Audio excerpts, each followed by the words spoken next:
Good evening students. English affection की पहली class में आप सभी का स्वागत है। स्टूडेंट्स की रिक्वेस्ट थी कि यूट्यूब के माध्यम से उन्हें इंग्लिश की क्लासेस दी जाएं और इसकी शुरुआत आज हो चुकी है। तो पहली क्लास में हम इंग्लिश ग्रामर का इंट्रोडक्शन पढ़ेंगे और कुछ छोटी छोटी डेफिनेशंस के बारे में जानेंगे। सबसे पहले हम ग्रामर की डेफिनेशंस देखते हैं। डेफिनेशन ऑफ ग्रामर कि ग्रामर क्या होती है। Grammar is a science which teaches to every person how a language is spoken and written correctly and effectively. अब इसको हिंदी में समझ लेते हैं। व्याकरण एक ऐसा विज्ञान है जो प्रत्येक व्यक्ति को किसी भाषा को शुद्ध रूप से लिखना तथा प्रभावी ढंग से बोलना और लिखना सिखाती है। यानी व्याकरण का ज्ञान होने पर कोई भी व्यक्ति किसी भाषा को बेहतरीन तरीके से लिख सकता है, बोल सकता है, वह भाषा में सक्षम हो सकता है। तो उम्मीद है कि आप समझ गए होंगे कि ग्रामर क्या होती है। इसके बाद हम अल्फ़ाबेट के बारे में समझते हैं कि अल्फ़ाबेट क्या होती है। A language is impossible without letters. Group of all the letters is called alphabet in any language. देखिए हिंदी में समझते हैं। कोई भी भाषा बिना अक्षरों के संभव नहीं होती है। किसी भी भाषा में अक्षरों के समूह को वर्णमाला कहते हैं। देखिए किसी भी भाषा की आधारशिला ही वर्णमाला होती है, लेटर्स होते हैं, और इन लेटर्स के ग्रुप को ही हम अल्फ़ाबेट कहते हैं। अब हम नोट में देखते हैं। किसी भी लैंग्वेज में एक ही वर्णमाला होती है। देखिए बहुत इम्पोर्टेंट है। यदि आपसे कोई भी पूछे कि किसी भी लैंग्वेज में कितनी वर्णमाला होती है, या वो इंग्लिश में पूछ लें कि इंग्लिश में कितनी वर्णमाला होती है, तो आंसर होना चाहिए एक वर्णमाला। अधिकांशतः स्टूडेंट्स कहते हैं 26। नहीं, 26 तो लेटर्स होते हैं, कि जो लेटर्स का पूरा ग्रुप होता है उसी को वर्णमाला बोलते हैं। तो वर्णमाला तो एक होती है। अतः आपको याद रखना है कि इंग्लिश लैंग्वेज में अल्फ़ाबेट कितनी होती है, एक।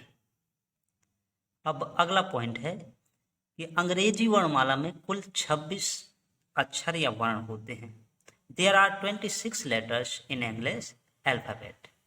ये कैपिटल लेटर्स हैं। नीचे इनकी प्रोनाउंसिएशन लिखे हुए हैं। सभी स्टूडेंट्स से मेरी एडवाइस है, सभी स्टूडेंट्स को, कि नोट्स ज़रूर बनाना है ताकि वीडियो आपको बार बार ना देखना पड़े। ये जिस प्रकार से मैंने पहले से नोट्स तैयार कर लिए हैं ताकि टाइम की बचत हो, आपको भी नोट्स बनाना है। अंग्रेजी वर्णमाला के इन 26 वर्णों को दो प्रकार से बांटा गया है। स्वर यानी वाउल व व्यंजन यानी कॉन्सोनेंट। अब देखिए वाउल्स यानी स्वर कितने होते हैं। देयर आर 5 वाउल्स, 5 स्वर होते हैं। ए, ई, आई, ओ, यू। और कॉन्सोनेंट, कॉन्सोनेंट्स कितने होते हैं। रेस्ट 21 आर कॉन्सोनेंट्स, यानी बाकी जो बचे 21 वो कॉन्सोनेंट्स होते हैं। ये देखिए स्मॉल लेटर्स लिखे हुए हैं, कॉन्सोनेंट्स। अब हम इसी क्रम में सिलेबल समझते हैं कि सिलेबल क्या होता है। अ वर्ड और part of a word which contains one vowel sound. Hindi में देखते हैं। शब्द अथवा उस शब्द का एक भाग जिसमें एक स्वर ध्वनि होती है शब्द खंड कहलाता है। देखिए एग्जाम्पल्स के माध्यम से शायद आप बेहतर समझ पाएं, यदि डेफिनेशंस समझ में नहीं आ रही तो। एक वर्ड में एक से अधिक सिलेबल हो सकते हैं, ये याद रखना है आपको। ये सिलेबल्स के एग्जाम्पल हैं। देखिए सबसे पहले एक सिलेबल वाले वर्ड्स हैं, जैसे डू, पेन, सन, हट, नेट। इनमें एक ही सिलेबल होता है। देखिए जैसे डू में ओ है, पेन में ई है। एक वाउल साउंड होती है, चाहे वो वर्ड हो या वर्ड का पार्ट हो। जैसे देखिए 2 सिलेबल वाले ये वर्ड्स हैं, जैसे डंकी है, लेटर है। इनमें देखिए डन में अलग पार्ट है, इसमें एक वाउल साउंड है। की अलग पार्ट है, इसमें एक वाउल्स है। इसी प्रकार 3 सिलेबल वाले वर्ड्स हैं नीचे, नेशनल, ब्यूटीफुल। उम्मीद है कि आप सिलेबल के बारे में समझ गए होंगे। अब हम वर्ड के बारे में जानते हैं, शब्द को समझते हैं कि शब्द क्या होता है। पहले इंग्लिश में देखते हैं। अ साउंड और लेटर और ग्रुप ऑफ साउंड्स और letters that expresses a particular meaning. Hindi में देखते हैं। ध्वनि, वर्ण या ध्वनियों या वर्णों का समूह जिसका अपना विशेष अर्थ होता है या व्यक्त करता है। यानी देखिए, कोई ध्वनि हो सकती है, कोई लेटर हो सकता है, या ग्रुप ऑफ लेटर्स या ग्रुप ऑफ साउंड्स हो सकता है शब्द के रूप में।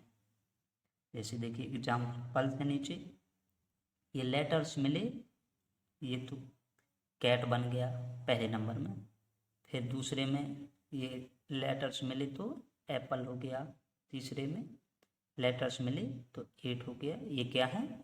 ये वर्ड्स, ये सभी वर्ड्स हैं लेटर्स के मिलने से बने। नोट में देखते हैं। आई यानी मैं, ए यानी एक, जैसे शब्द एक लेटर या साउंड वाले शब्द हैं। तो देखिए, यदि आपसे कोई कहे कि क्या एक साउंड या लेटर से जो है एक शब्द संभव है, तो बिल्कुल।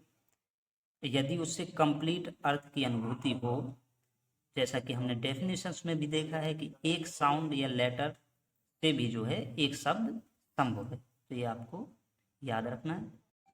अब हम फ्रेज के बारे में समझते हैं कि फ्रेज क्या होता है। A small group of words that functions a concept but isn't a full sentence. It works within a sentence. Hindi में देखते हैं। शब्दों का छोटा समूह जो कि एक विचार या अवधारणा के रूप में कार्य करता है, लेकिन पूरा वाक्य नहीं होता है, यह किसी वाक्य में ही कार्य करता है। तो देखिए, फ्रेज क्या होता है कि शब्दों का छोटा समूह होता है और एक विचार या अवधारणा के रूप में कार्य करता है और सेंटेंस में ही कार्य करता है। ये एग्जाम्पल्स हैं। A red box will go quite big, यानी पर्याप्त बड़ा, very slowly in the car. अब हम इसी क्रम में सेंटेंस को समझते हैं कि सेंटेंस क्या होता है। A group of words which makes a complete sense is called sentence. It starts with a capital letter and ends with a full stop, exclamation mark और question mark। अब हम हिंदी में देखते हैं। शब्दों का समूह जिससे पूर्ण अर्थ का बोध होता है वाक्य कहलाता है। वाक्य की शुरुआत बड़े वर्ण के साथ होती है, वह अंत पूर्ण विराम, विस्मयादि चिन्ह या प्रश्नवाचक चिन्ह के साथ होता है। देखिए, जनरल तौर पर जो है वाक्य क्या होता है, शब्दों का समूह होता है जिससे पूर्ण अर्थ की प्राप्ति होती है।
इसमें बीच में कहीं भी फुल स्टॉप नहीं है, ये एक कॉमा है, ये दूसरा कॉमा है, वह एक ये सेमी कॉलन है।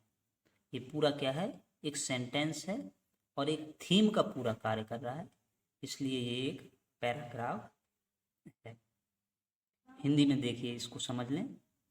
Having been seen by my dad, यानी मेरे पिता अपने पिताजी के देखे जाने के बाद, who was standing at a shop next to the cinema hall, जो कि कहाँ खड़े थे, एक शॉप में सिनेमा हॉल के बगल में, और वहाँ पे जो है where I was buying tickets along with my friends, जहाँ पे मैं जो है अपने दोस्तों के साथ टिकट्स खरीद रहा था फॉर द मूवी के लिए। I got scared of being scolded, और मैं जो है डर गया कि डांटा जाऊंगा। But he didn't react at all, लेकिन उन्होंने बिल्कुल भी प्रतिक्रिया नहीं की। अब ये एक इम्पॉर्टेंट नोट है, जिस प्रकार लेटर्स से वर्ड्स व वर्ड्स से सेंटेंसेज का निर्माण होता है, इसी प्रकार पैराग्राफ्स के मिलने से लेसन्स व लेसन्स से यूनिट्स तथा यूनिट्स से बुक या बुक्स बनती है।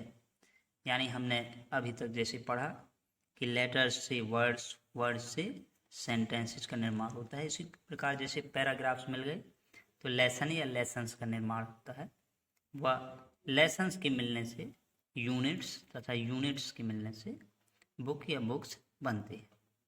तो आज के लिए इतना ही, आगे की स्टडी अपन अगले वीडियो में करेंगे। तब तक के लिए गुड बाय, टेक केयर, और वीडियो अच्छी लगी हो तो चैनल को सब्सक्राइब व शेयर करें। Thank you.